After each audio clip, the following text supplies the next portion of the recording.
জানিয়ে দেব সর্বশেষ আপডেট খেলাধুলার খবর।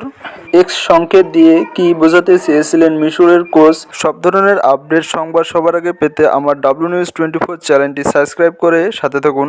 রেফারির বিতর্কে নতুন প্রশ্ন। আর্জেন্টিনার কাছে নাটকীয় হারে বিশ্বকাপ শেষ 16 থেকে বিদায় নিয়েছে মিশর। তবে ম্যাচের ফলের চেয়ে বেশি আলোচনা হচ্ছে রেফারিং বিতর্ককে ঘিরে। গোল বাতিল, প্লান্টি না পাওয়া এবং ম্যাচ পাতানো এমন অভিযোগের মধ্যেই নতুন করে আলোচনায় এসেছে মিশরের কোচ হোসাম হাসানের একটি অঙ্গভঙ্গি। ম্যাচ চলাকালে রেফারি একের পর এক সিদ্ধান্তের ক্ষুব্ধ হয়ে ডাগ আউট থেকে 2 হাত বুকের সামনে ক্রস করে এক্স আকৃতির একটি সংকেত দেখান হোসাম। পরে মাথার উপরে সেই সংকেত প্রদর্শন করেন তিনি। এর কিছুক্ষণ পরেই ফরাসি রেফারি তাকে হলুদ কার্ড দেখান। তবে প্রশ্ন উঠেছে, এই সংকেতের অর্থ কী, আর এটি দেখানোর কারণেই কি সতর্ক করা হয়েছে মিশরের কোচকে?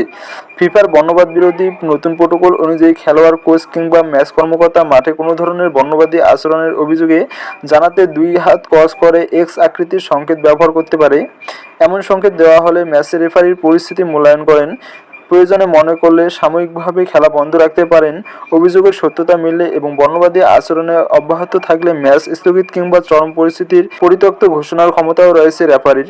তবে ফিফার বর্তমান নির্দেশিকায় শুধু এই সংকেত প্রদর্শনের কারণেই কোনো খেলোয়াড় বা কোচকে হলুদ কার্ড দেখানোর বিধান নেই। ফলে হোসাম হাসানকে কেন সতর্ক করা হলো সেটি নিয়েই তৈরি হয়েছে নতুন বিতর্ক। এদিকে মিশরের পক্ষ থেকে এখনও কোনো স্পষ্ট করা হয়নি ঠিক কোন ঘটনার প্রতিবাদে হোসেম এই সংকেত দেখিয়েছিল। অন্যদিকে ফিফাও বিষয়টি নিয়ে আনুষ্ঠানিক কোনো ব্যাখ্যা দেয়নি। ফলে রেফারিং বিতর্কের পাশাপাশি এক সংকেত এবং হলুদ কার্ডের ঘটনায় বিশ্বকাপের অন্যতম আলোচনার ইস্যু হয়ে দাঁড়িয়েছে।